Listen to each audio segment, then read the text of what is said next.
trying to turn, Deb. You gotta stay on that wall. What do you think, Deb?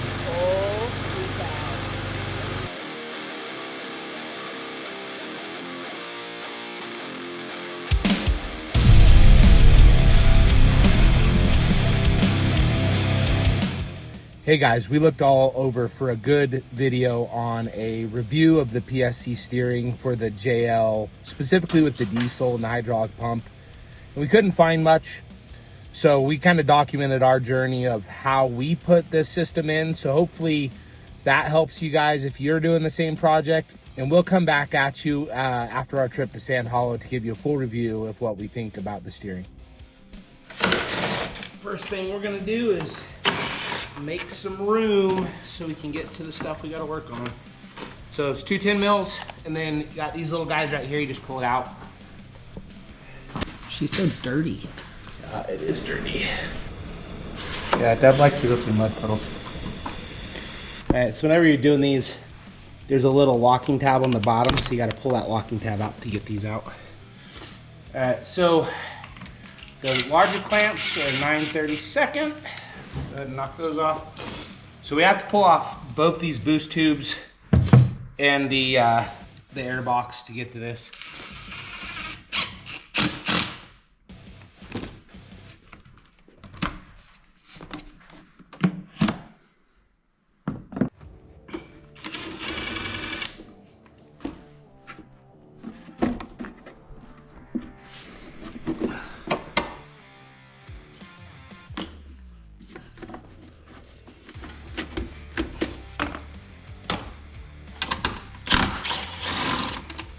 $10mm for this guy.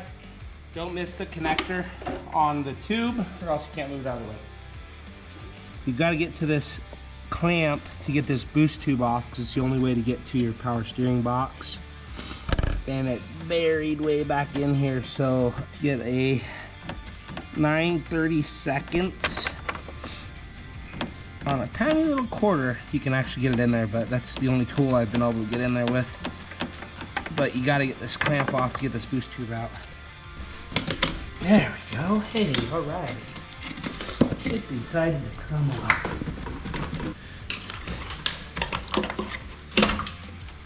All right, so this part's really important.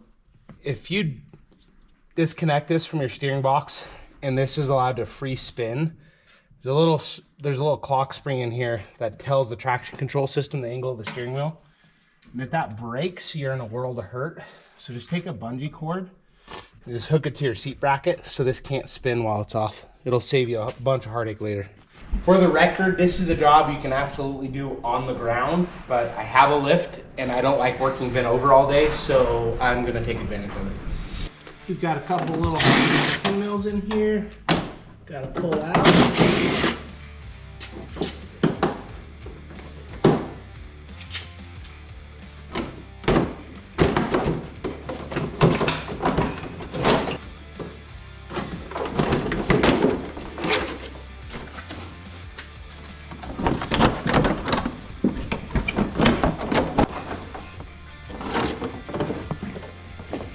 Okay, there she is. We found it. Me.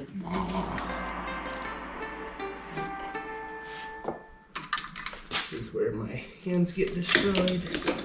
There we go. One electrical connector removed. We have our inner fender now removed. I'm gonna get this electrical connector out of my way. Already pulled back this red tab from up top. So now we can pull this connector loose. Just gonna give it a little shove. Get that one out of the way. And we got another one back here. This tab I was not able to get from the top, so I'm gonna try and get it from in here. These little locking tabs can be a pain in the butt.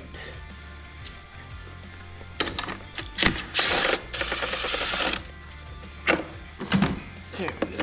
That is loose, so we can pull it out of there.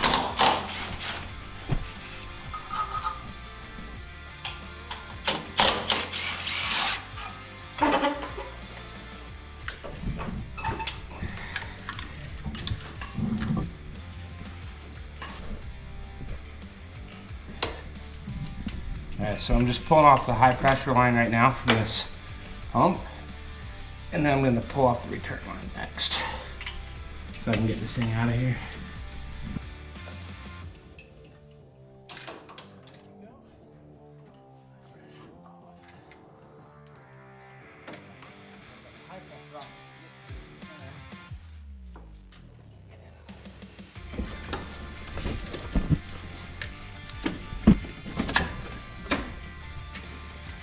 So proud I'm using her fancy pliers.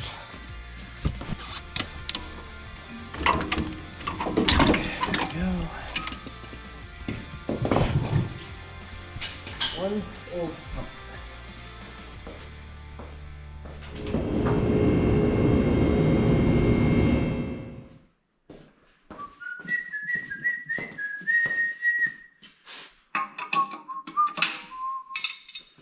I fell into a burning ring of fire. Alright. Hey, look at that. It came loose. Amazing. As with most things, the answer to this problem is hit it with a hammer.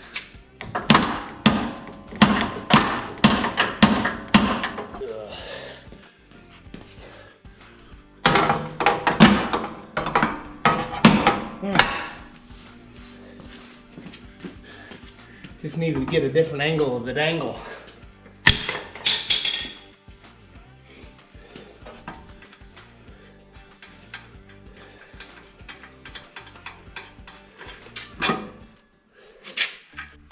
You have a few bolts in here.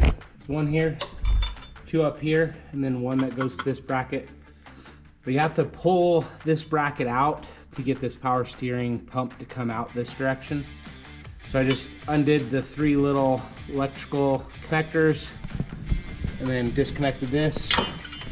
Now I'm just gonna leave this guy hanging out of my way here.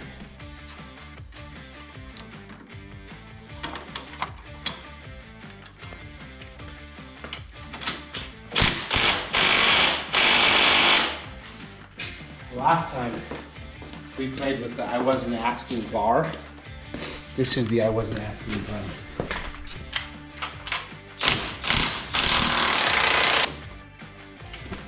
I guess the I wasn't asking bar gets a game too.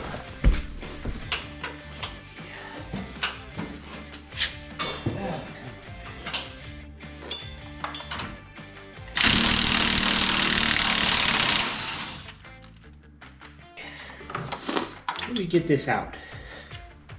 And pull it out from the top.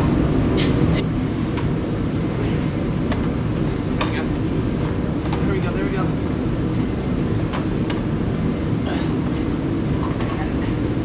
Woo! See? That's the part that feels good. We got everything disassembled last night. We decided to call it a day. So this is how we are starting today. Poor Wesicon isn't getting any love today, at least. I just gotta take this nut off of here from your Pitman arm. It is on extremely tight, so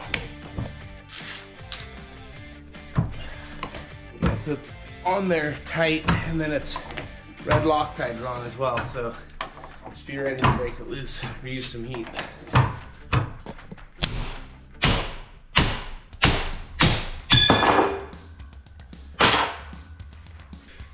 First new part getting ready to go on here. There's a keyway. You can see it's larger than the rest of the splines. That will line up with the keyway on your gear. And to make sure everything's staying aligned, you'll want to make sure that the vehicle is parked with the steering wheel straight, and we already centered it with our bungee cord, make sure it didn't go anywhere. And these red lines are basically telling you that the steering box is currently straight.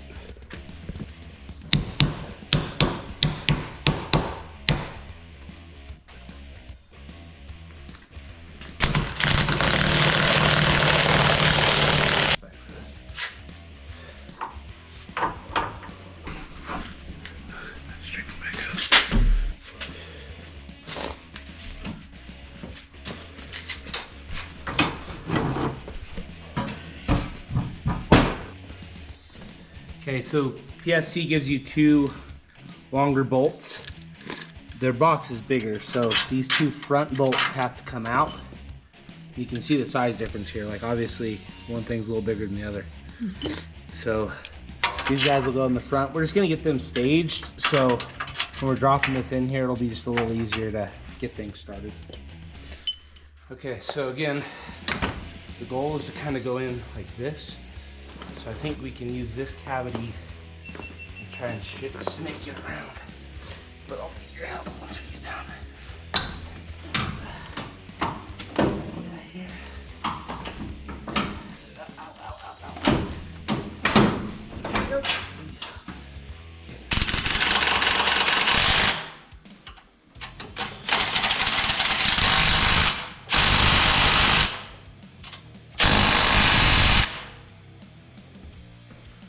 Ooh, that's sexy.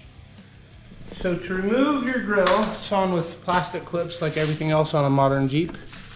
But you'll pull up these little pins, trying to be gentle and not break them. And once you have your pin out, you'll actually just pull up on this little piece here. And then you'll take all 6 out and then we can pull it off. Most of your body clips are not reusable, or at least I don't like reusing them, but these ones it's pretty safe to reuse them. These fenders aren't going to be on for very much longer, huh? No, since you destroyed one of them, we decided to get some replacements that maybe you can't destroy. Bet. They're metal. It might be harder. You destroying a couple clips had nothing to do with it, right? Absolutely nothing. It's because I love you and I wanted to give you nice things. I mean, it was just cheaper just to get all new fenders than to get new clips, right? That would normally be boy math, but this time it was actually girl math.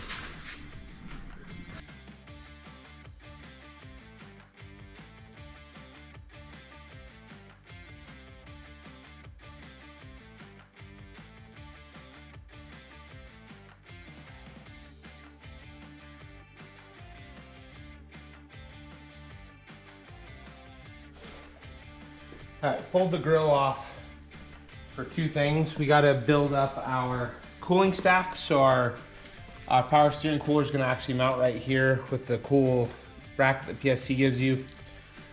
We ended up having to move this whole bumper forward a little bit so we can move our winch forward so we can actually get the bumper out. But the other thing we have to do is we're going to be replacing this low pressure line. So we're going to be unbolting this little tiny bolt back here so we can pull this line out, because we'll be splicing into that to go into our cooler. Okay, next piece of the puzzle is to assemble our cooler. So they give you these little inserts, and that just slides into this channel. And then we're gonna line that up with my guesstimate is probably the top portion of this is our best bet. So I'm just gonna slide the little button head in. I'm gonna get this as close to centered as I can with my eyeballs. Doesn't have to be perfect, but I'd like it to be somewhat close. This is one of the benefits of going with a PSC kit is you get pretty much everything you need in one kit. Like PSC is typically very good about making sure you have everything you need to do the job right. I got that situated.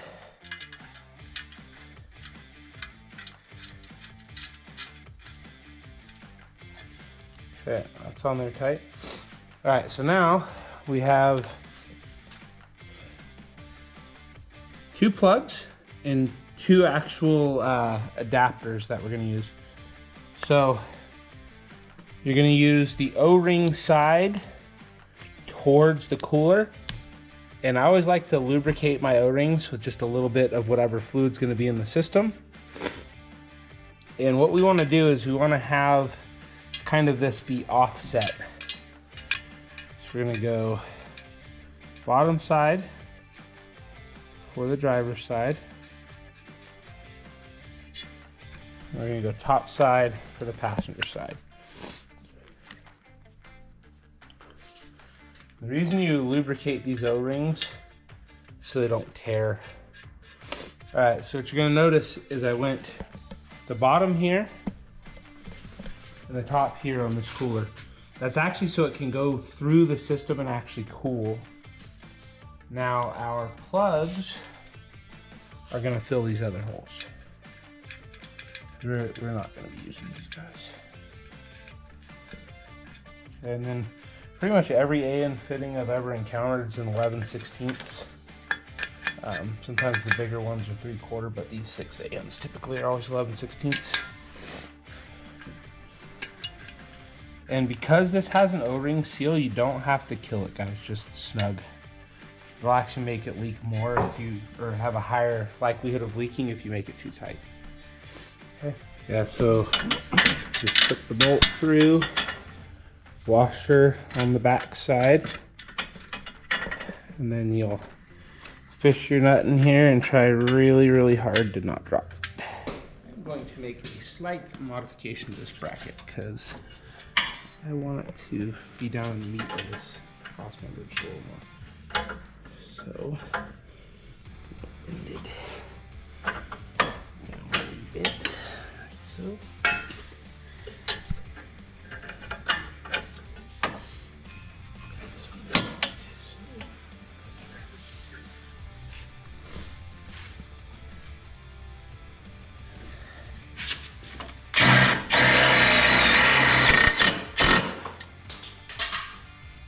Okay.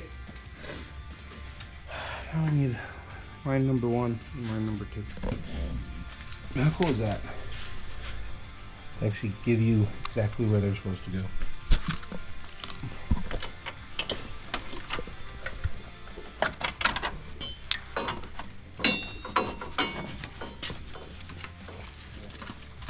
I'm gonna go to this. Return line is the one closest to the cab or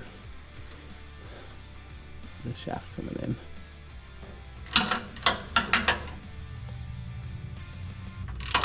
Alright, this is an O-ring seal, so snug only.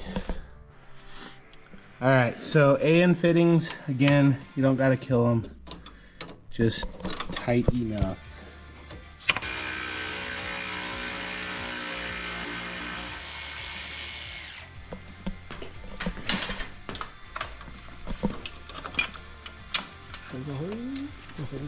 Okay, we have our fitting going through the hole. Look at this. I am moving this bracket over to the new fancy pump.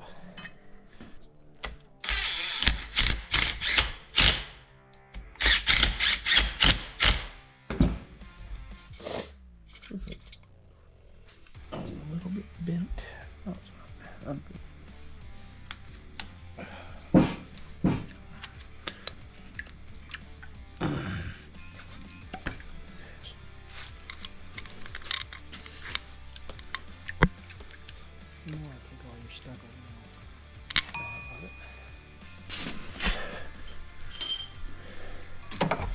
Alright, so I'm going to feed this up, Deb, into this hole, and then you're going to grab it and pull it up. Okay, we want to throw this fitting in before putting it in place, which is exactly what I did, for sure. For the record, my friends on the interwebs, this is a hydraulic fitting compound. It's not Loctite per se. It just helps the fitting seal. It'll also kind of keep it from rattling loose, but that's not the main reason. It's more just to make sure we have a good seal. These AN fittings seal really well on their own, so they don't need a lot of help, but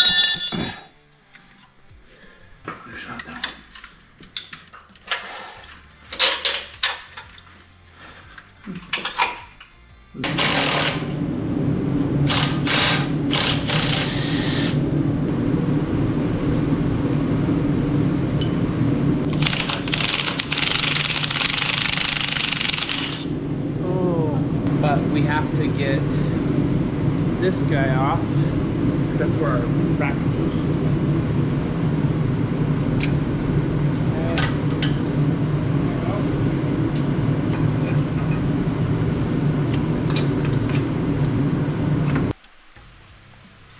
And these are not going to get completely tight, so don't think that that's going to happen. The whole point of them is to kind of tighten up as you go.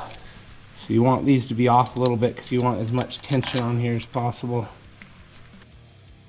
I'm going to keep this thing pretty loose for now until we get the ram in and adjusted.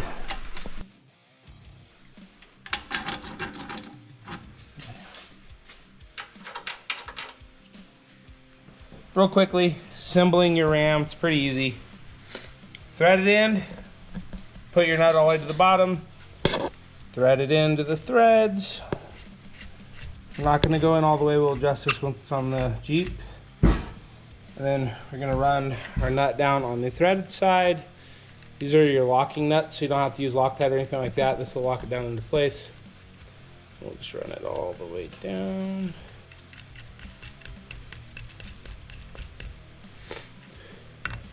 Then you'll just thread on your rod end. I like to try and run this in as much as I can, depending on what your adjustment you need. Where is our Caesar?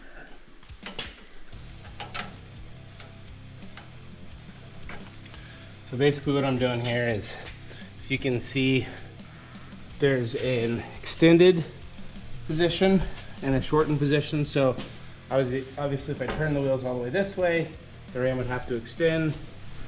Then I'm going to turn all the way to lock this way and the ram will be collapsed. So I want to figure out the spot where it's going to be collapsed. So I always like to run my rams as close to level as I possibly can. You can't get them perfectly level every time, but the closer you can get them, the better. For me, this bottom spacer was getting stuck down below the plate, so it wasn't aligning, so this wasn't coming tight. So maybe something y'all want to take a look at if you're ever doing this.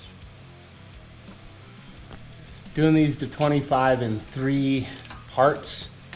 So I started with 10, then 15, and I'm going to 25 in the crisscross pattern. So I'm going to dimple all of these with this drill bit without trying very hard to not screw up the threads.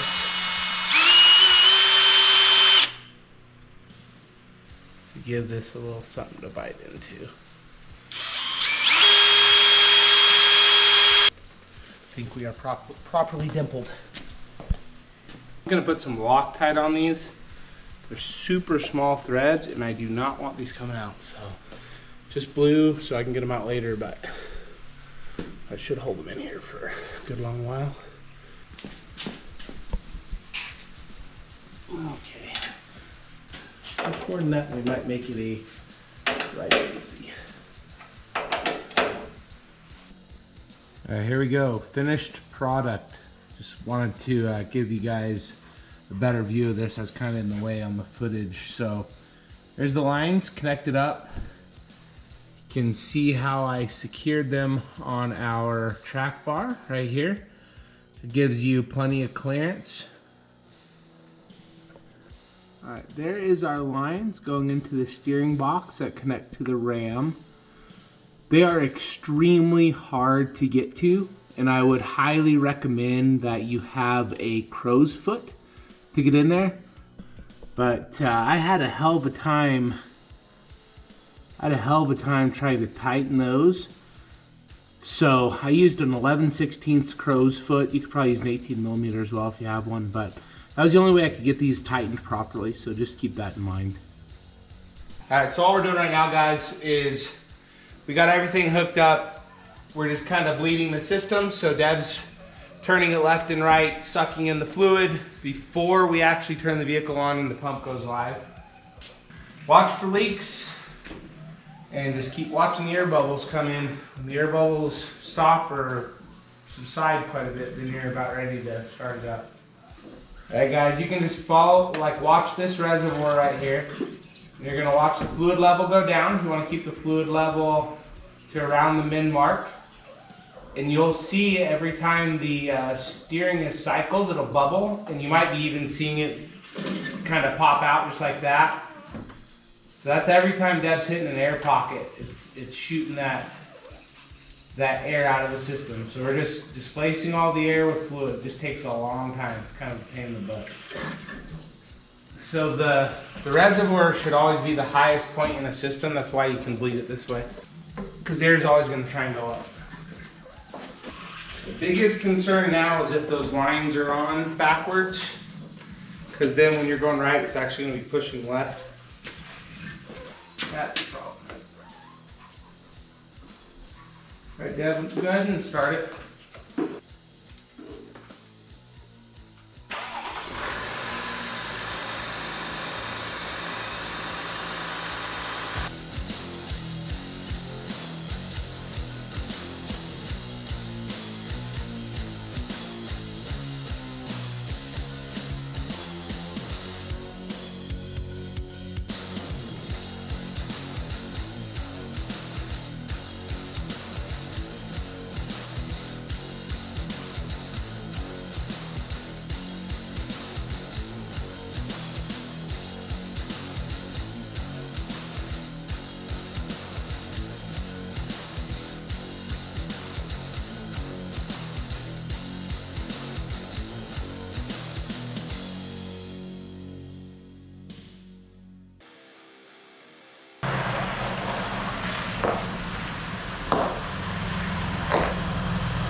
What do you think, Deb? Holy cow. Can you go all the way around with one finger? Let's test it. What?